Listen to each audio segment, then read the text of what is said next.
എന്താ പ്രശ്നം? ദൈവത്തിനറിയാം. എന്നെ കല്യാണം കഴിക്കണമെന്ന് പറഞ്ഞ് പിറകെ കൂടിയിരിക്കാം. എന്റെ സൗന്ദര്യം എനിക്ക് ഇത്രയും വലിയ ശാപമായി തീരുമെന്ന് ഞാൻ വിചാരിച്ചു. നിനക്ക് അവരെ നേരത്തെ പരിചയമുണ്ടോ? എവിടെ? ഇത് ഞാൻ സോൾവ് ചെയ്യാം. എന്താ ചേച്ചി പ്രശ്നം? ഇയാൾ എന്നെ കെട്ടാന്ന് പറഞ്ഞതാ. അയ്യോ, നിങ്ങൾക്ക് ആള് തെറ്റിപ്പോയത്. അയ്യോ ശരിയാ, നീ തന്നെയാണ്. എന്താണിത്? ഞാൻ എത്ര കത്തയച്ചു, എനിക്കാ? എണ്ണത്തിന് മറുപടി അയച്ചോ? അയ്യോ, ഇത് ഇവർക്ക് ഭ്രാന്താണ്. നീ എന്താ അവരയച്ച കത്തിന് മറുപടി അയക്കാത്തത്? കേരളം എന്റെ വണ്ടിയിൽ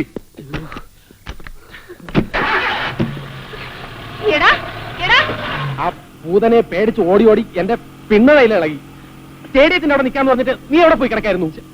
വണ്ടിയിൽ ഒരു പെണ്ണിനെ വെച്ച് എത്ര നേരം വെച്ചാൽ കാത്തിരിക്കുക.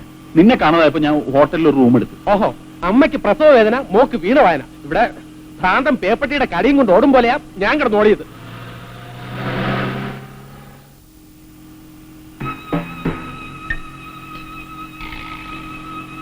സൂട്ട്കേസിൽ നിന്ന് മണം വരാൻ തുടങ്ങിയിട്ടുണ്ട്. നമുക്ക് ഒരു ബോട്ടിൽ പെർഫ്യൂം വാങ്ങിച്ചടിച്ചാലോ? അതാ നല്ലത്. ഇല്ലെങ്കിൽ പാപ്പച്ചേട്ടൻ നാറും നമ്മളും നാറും.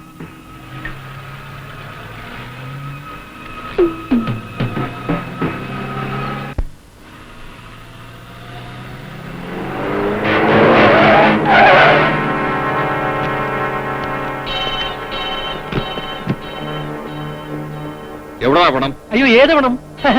വെറുതെ തരി കേടാക്കണ്ട. ഫിലിം പെട്ടിക്കകത്ത് കിട്ടിയ പണം എവിടെയാണ്? സത്യം പറഞ്ഞു. അതെ, പ്രശ്നം എന്താണെന്ന് വെച്ചാ പണം ഞങ്ങളുടെ കൈ കിട്ടുന്നുള്ള സത്യം. പക്ഷേ പെട്ടി ഞങ്ങളുടെ കയ്യിൽ നിന്ന് നഷ്ടപ്പെട്ടു. അതെ, മിസ്സായിപ്പോയി. മര്യാദയ്ക്ക് ചോദിച്ചാൽ അവന്മാര് സത്യം പറയില്ല.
എനിക്കറിയില്ലെന്ന് പറയണം.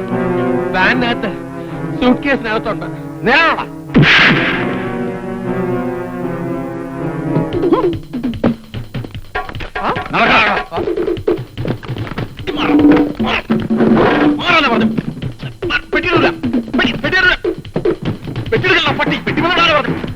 നമുക്കൊരു കാര്യം ചെയ്യാം. ആ പണം പകുതി പകുതി എടുക്കാം. 50-50. പകുതി അതെന്താ ന്യായം?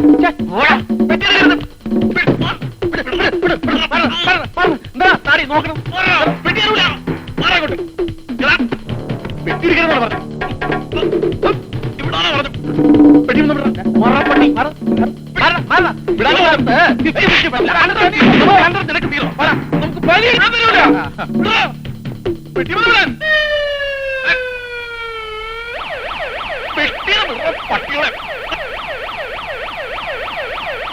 Police police police police police police police ഓടിക്കും ഓടിക്കും ഓടിക്കും.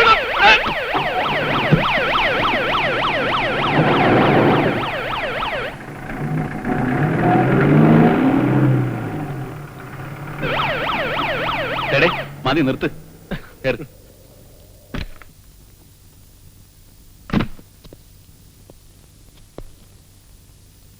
മിടുക്കന്മാർ. ഈ പണം തിരിച്ചിട്ടുവെന്ന് ഞാൻ തീരെ പ്രതീക്ഷിച്ചല്ല. Congratulations my dear boys. സുന്ദരേശ തുറക്കട. ഓക്കെ.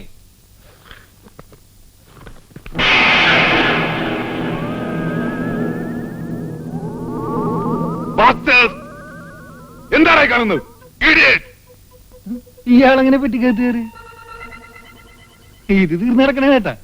പെട്ടി കണ്ടാൽ അറിഞ്ഞൂടാ നിനക്കൊക്കെ. അവന്മാർ പണം മുഴുവൻ തട്ടിയെടുത്ത് നമ്മൾ ചീറ്റ് ചെയ്താണ്.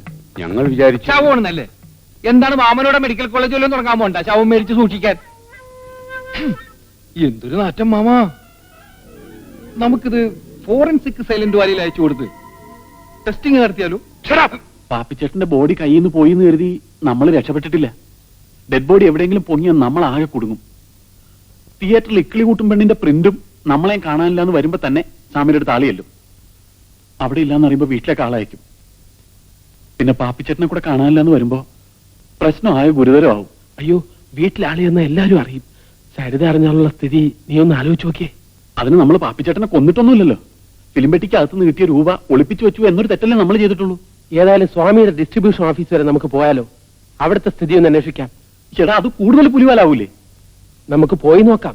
നീ മുറിയിലേക്ക് വരണ്ട, ഞാൻ പോയി അറിയാത്ത വിധത്തിൽ അന്വേഷിച്ചിട്ട് വരാം. എന്നാ വാ.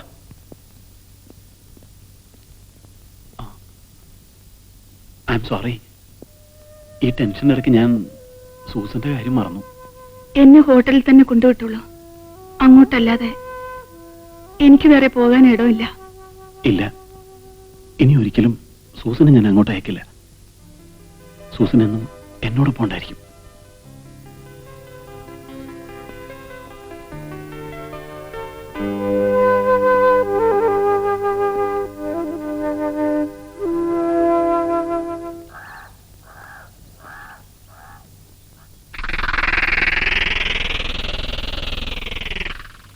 എന്താ ഇത്? ഇക്കിളി കൂട്ടും പെണ്ണ് ദന്നിയിൽ വെച്ചിരുന്നതല്ലേ? പിന്നെ എങ്ങനെ ഈ പെട്ടി ഇവിടെ വന്നു? നാരായണ, നാരായണ, ഇതാരും ഇവിടെ കൊണ്ടുവച്ചു?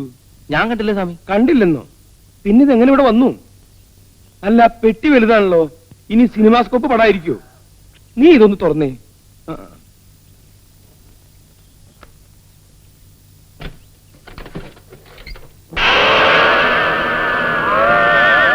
എന്റെ ഈശ്വര, ഇതൊരു ഡെഡ് ബോഡി ആണല്ലോ. മത്തായി, പ്രദീപേ, രാഘവ, ഓടി വായോ. എന്താ സ്വാമി? എന്താ സ്വാമി? എന്തുണ്ടായി? എന്ത് പറ്റി? എന്താ സ്വാമി ഇത്? എനിക്കൊന്നും അറിയില്ല. പെട്ടി തുറന്ന് നോക്കിയപ്പോ ഒരു ഡെഡ് ബോഡി. സ്വാമി ഉടനെ പോലീസിൽ അറിയിക്കണം. പോലീസിൽ അറിയിച്ചാ എനിക്ക് വല്ല കുഴപ്പമുണ്ടാവോ? അറിയിച്ചില്ലെങ്കിലേ കുഴപ്പം. സ്വാമി വേഗം ഫോൺ ചെയ്യും.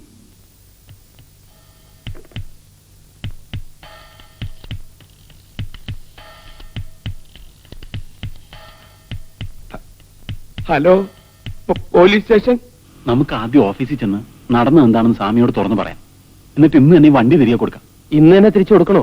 ഈ വണ്ടി ഉള്ളതുകൊണ്ടാ നമ്മൾ രക്ഷപ്പെട്ട് നിൽക്കുന്നത്. ഇന്ന് കൊടുത്തില്ലെങ്കിൽ ഇനി വണ്ടി കേസ് വേറെ വരും. സൂസൻ പ്രത്യേകം പറഞ്ഞിട്ടുള്ളതാ. ഇവിടെ വേറെ ആരാ ഉള്ളത്? നാരായണൻ ഉണ്ടായിരുന്നു. ആരാടെ അവിടെ പെട്ടി കൊണ്ട് വെച്ചത്? എനിക്കറിയില്ല സാർ. നിനക്കറിയില്ലേ? നിങ്ങൾ മിണ്ടണ്ട. ഞാൻ വരുമ്പോ കൂടി ഉണ്ട്. ഞാനിങ്ങോട്ട് വരുമ്പോ ഓഫീസിന്റെ വാതിൽക്കൈ പെട്ടി ഇരിപ്പുണ്ടായിരുന്നു. ഈ കണ്ണാടിയുള്ള ചേട്ടൻ താനാണോ എന്റെ റെപ്രസെന്റേറ്റീവ്? ഞാനല്ല സാർ. പിന്നെ ആരാ? അവരും എനിക്ക് പോയിരിക്കുക വരും. ആകെ പ്രശ്നമായി. ആൾക്കൂട്ടും പോലീസും. പാപ്പിച്ചേട്ടന്റെ ബോഡി ഇവിടെ പെട്ടിക്കകത്ത്. അയ്യോ, അതെങ്ങനെ ഇവിടെ വന്ന്? ആർക്കറിയാം? ആ സ്വാമിയെടുത്ത് ഇൻസ്പെക്ടർ ചോദിച്ചോണ്ടിരിക്കുക. നമ്മുടെ രണ്ടുപേരുടെയും കാര്യമാ. നമ്മൾ ഇനി ഇവിടെ നിന്നാ കുഴപ്പം. വേറെ രക്ഷപ്പെടാം. ഇപ്പൊ ഞാൻ പറഞ്ഞെന്തായി? അവര് നിസ്സാരക്കാരല്ല. എത്ര പെട്ടെന്നാണ് ആ ഡെഡ് ബോഡി സ്വാമിയുടെ ഓഫീസിൽ എത്തിച്ചത്. ഇവർക്ക് കള്ളപ്പണത്തിന്റെ കുഴൽപ്പണത്തിന്റെ ഏർപ്പാട് മാത്രമായിരിക്കില്ല, അധോലോകവുമായിട്ട് വരെ ബന്ധമുള്ള ഗ്യാങ് ആയിരിക്കും അവര്. അവന്മാരുടെ കാര്യമൊന്നുമല്ല പ്രശ്നം. ഇതിപ്പോ ചെയ്യാത്ത കുറ്റത്തിന് സർക്കാർ നമ്മളെ തൂക്കിക്കൊല്ലും. നീ ഇങ്ങനെ പേടിച്ചാലോ? പേടിയൊന്നുമില്ല, ഒരു ഉൾക്കിടില്ല. അതിന് എന്നാ പേടിയെന്ന് പറയുന്നത്? അർത്ഥമൊന്നും തന്നെ, പക്ഷെ ഫീലിങ്സ് വ്യത്യാസമുണ്ട്. എടാ, പാപ്പിച്ചേട്ടനെ കൊന്നതും അവന്മാര് തന്നെയായിരിക്കും. ഇനി അഥവാ ആണെങ്കിൽ എത്രയും വേഗം സത്യം കണ്ടുപിടിച്ച് പുറത്തു കൊണ്ടുവന്നില്ലെങ്കിൽ നമ്മൾ അകത്തു പോകും.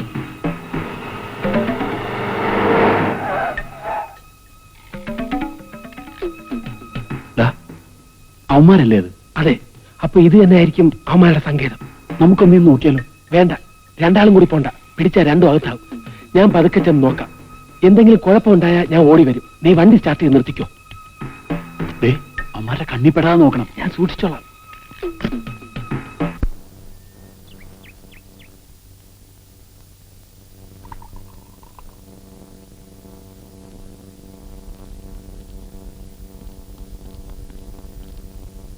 എന്റെ അനുജൻ കൂടി എന്നോടൊപ്പം ഉണ്ടായിരുന്നെങ്കിൽ ഈ വിക്രമൻ ഒരു വിലസ്തേനെ. എന്റെ മനസ്സിപ്പോഴും പറയുന്നു, അവനെ എനിക്ക് എന്തെങ്കിലും തിരിച്ചു കിട്ടുമെന്ന്. അനിയനെ കാണാതെ പോയിട്ട് വർഷം 20 കഴിഞ്ഞില്ലേ? ഇപ്പൊ അവനെ കണ്ട നിങ്ങൾക്ക് തിരിച്ചറിയാൻ പോലും പറ്റിയെന്ന് വരില്ല. അതായത് കണ്ടോ, പിള്ളേരെ പിടുത്തക്കാർ തട്ടിക്കൊണ്ടുപോയ സമയത്ത് അവന്റെ കഴുത്തിൽ ഇതേപോലെ ലോക്കറ്റുള്ള ഒരു മാലയുണ്ടായിരുന്നു. കയ്യിൽ ശ്രീകൃഷ്ണ രൂപം പച്ച കുത്തിയിട്ടുണ്ട്. താഴെ പ്രസാദ് എന്ന പേരും. അവനെ എനിക്ക് തിരിച്ചു കിട്ടുമെന്ന് നമ്മുടെ ജ്യോത്സ്യൻ തറപ്പിച്ച് പറഞ്ഞിട്ടുമുണ്ട്. എന്റെ അനുജന് വേണ്ടി ഞാൻ പോകാത്ത സ്ഥലങ്ങളേ ഇല്ല.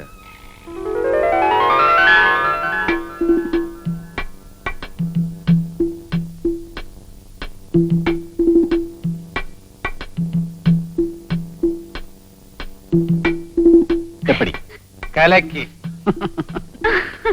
ഇപ്പോ ഞാൻ വിക്രമന്റെ കാണാതായ അനിയൻ പ്രസാദ്. അനിയനാണെന്നും പറഞ്ഞ് നീ എങ്ങനെ അകത്ത് കയറി പറ്റും? അതിനൊക്കെ ഞാൻ വഴി കണ്ടു വെച്ചിട്ടുണ്ട്. കാര്യമൊക്കെ കൊള്ളാം. രണ്ടുപേരും അവിടെ പോയി കുടുങ്ങരുത്. രണ്ടുപേരും ഒന്ന് പറയണ്ട. സാംസൺ അവിടെ പോയി കുടുങ്ങി പോകരുത് എന്നല്ലേ ഭവതി പറഞ്ഞതിന്റെ ധ്വനി? High high high high. മതി മതി, നീ ഷർട്ട് എടുത്തിട്ട്. അത് മാത്രമല്ല, വരുന്നുണ്ട്, തുടങ്ങിക്കോ. നോക്കി വേണം. പൊട്ടന്റെ അടിക്ക് ഒരു മയമില്ലെന്ന്. ആരാടാ പൊട്ടൻ? നീ അല്ല ഞാൻ. ഇങ്ങോട്ട് നീ. എന്തൊരു വെയിറ്റാണ്. ഞാൻ തരില്ല. ഈ മാല ഞാൻ തരില്ല. എന്നെ കൊന്നാലും ഞാൻ തരില്ല. മാല എനിക്ക് വിലപ്പെട്ടാണോടാ ഇത്? ഇത് ഇത് ഇത് ദുഷ്ട നീജ മാല പൊട്ടിക്കല്. പലപ്പോഴും ആശിച്ച മാലകളൊന്നും ഈ ടൈഗർ നേടാതിരുന്നിട്ടില്ലടാ പട്ടി. ഇല്ലെന്ന് പറഞ്ഞല്ലേ? ഇവനെന്റെ മാല പൊട്ടിച്ച് ഓടാൻ ശ്രമിച്ചു.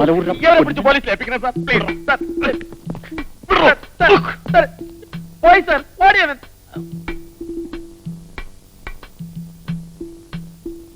നീ ആരാ? ഞാനൊരു അനാഥനാണ് സാർ. പേര് പ്രസാദ്. അനിയ, ഞാൻ നിന്റെ ജ്യേഷ്ഠനാ വിക്രമൻ. എനിക്കൊന്നും മനസ്സിലാകുന്നില്ല. 20 വർഷങ്ങൾക്ക് മുമ്പ് ഒരു വെള്ളിയാഴ്ച ദിവസം സ്കൂളിൽ വെച്ച് എനിക്ക് നഷ്ടപ്പെട്ട എന്റെ അനിയനാണ് നീ. ഓർക്കുന്നുണ്ടോ? ഞാനെല്ലാം ഓർക്കുന്നു. വിക്രമൻ ചേട്ടൻ ഇത്രയും വലുതായോ? എന്ത് പൊക്കം. നിന്നെ ആരാ തട്ടിക്കൊണ്ടുപോയത്?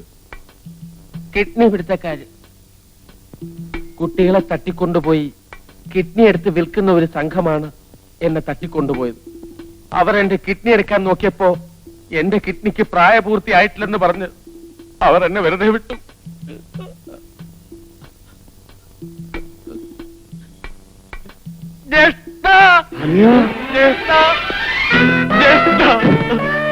സുഭാഷിണി, സുഭാഷിണി, ദാ വരുന്നു. ഇതാണ് നിന്റെ ചേട്ടത്തി. ആരാ ഇത്? എനിക്ക് എന്റെ അനിയനെ തിരിച്ചു കിട്ടി. എന്റെ പ്രസാദിന്. ഇതാ പച്ച, ഇത് ഗോൾഡ്. അനിയ, ഈ പൊണ്ണ ആരാ ജ്യേഷ്ഠ? ദേവി ചേച്ചിയുടെ മകൻ സുന്ദരേശൻ. ഇതാണ് നിന്റെ കൊച്ചുമാമൻ. പണ്ട് കാണാതായ അവന്റെ. അതെ, എല്ലാ പ്രൂഫും ഉണ്ട്. അനിയ, നാളെ നിന്റെ ബർത്ത്ഡേ ആണ്. 25ാം ജന്മദിനം. Silver jubilee. യാ, അത് നമുക്ക് ഗംഭീരമായി ആഘോഷിക്കണം. വിത്ത് ചീമ മദ്യം. യാ, വിത്ത് tears.